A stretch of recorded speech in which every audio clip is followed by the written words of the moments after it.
चीन ने भारत के संयम का इम्तिहान एक बार फिर लेने की हिमाकत की है। सीमा विवाद के बहाने लद्दाख के उस इलाके में घुसने की जुर्रत की है जिसे भारत अपना मानता है और जिसकी एक एक इंच जमीन भारत की है।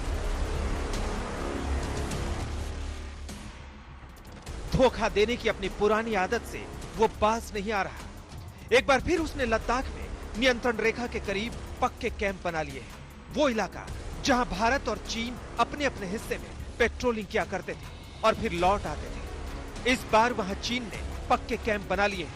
न सिर्फ कैंप बनाए बल्कि अपने हजारों सैनिकों को भी तैनात कर दिया।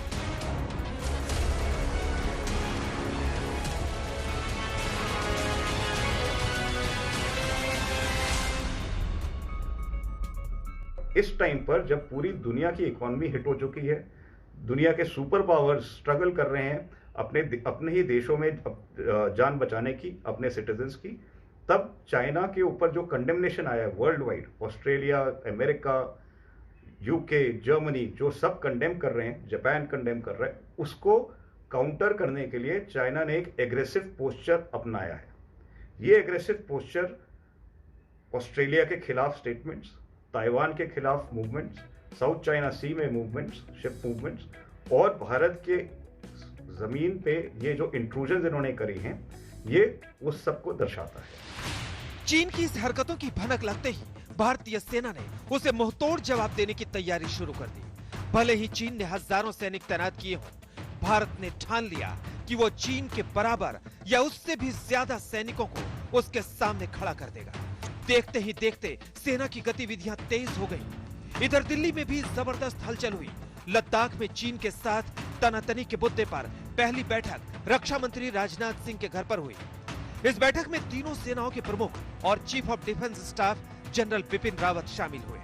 करीब 1 घंटे तक लद्दाख में चीन को सबक सिखाने पर बात हुई। सूत्रों की माने तो रक्षा मंत्री को बताया गया कि इतनी बड़ी तादाद में सैनिकों को भेजा जा रहा है कि चीन को माकूल जवाब दिया जा सके। हमें ऐसे वातावरण के अंदर संयम की, धैर्य की और सूझबूझ की जरूरत है और ये तीनों चीज हमारे प्रधानमंत्री जी के अंदर हैं, ये तीनों चीज इस सरकार के अंदर हैं और हमारी सरकार अपनी सेनाओं के साथ बहुत अच्छे तरीके से इस सिचुएशन के साथ डील करेगी। कोई इसके अंदर भय की बात नहीं। लेकिन मामले की गंभीरता को देखते हुए खुद प्रधानमंत्री नरेंद्र मोदी ने कमान संभाली। पीएमओ में चीन के साथ तनातनी पर बैठक हुई। इसमें रक्षा मंत्री एनएसए अजीत डोभाल और chief of defence staff Bipin Rawat भी शामिल थे। सूत्रों की माने तो बैठक में यह भी तय किया गया है कि अगर चीन बातचीत और कूटनीति से मान जाता है तो अच्छी बात है, वरना उसे उसकी ही भाषा में करारा जवाब दिया जाएगा।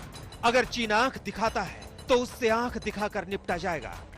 कि चीन के अंदर जब भी वो चाहते हैं कि लोगों का ध्यान दूसरी तरफ बटे, ऐसी चीजें होती हैं। कोई इसमें नई चीज नहीं है। पहले अगर कुछ नफरी थी, उसमें अगर बढ़ोतरी हो जाती है, कोई इसमें बात नहीं है। हमारी भी बढ़ोतरी होती है, लेकिन हम किसी को बताते नहीं है। मुझे पूरा भरोसा है हमारे तीनों सेनाओं के अंगों पर कि वो किसी भी चुनौती का सामना करने को तैयार है। उनको अपना काम करने दें। सरकार इस चीज पर निगाह बनाए हुए है। सरकार में अलग अलग जगह पर अलग अलग काम होता है। अगर लद्दाख में भारत अपने इलाके में सड़क और पुल बनाता है और इससे चीन बौखला रहा है तो उसकी बला से भारत सड़क और पुल बनाने जैसे काम पर कतई लगाम नहीं लगाएगा। उन्हें तेजी से जारी रखा जाएगा।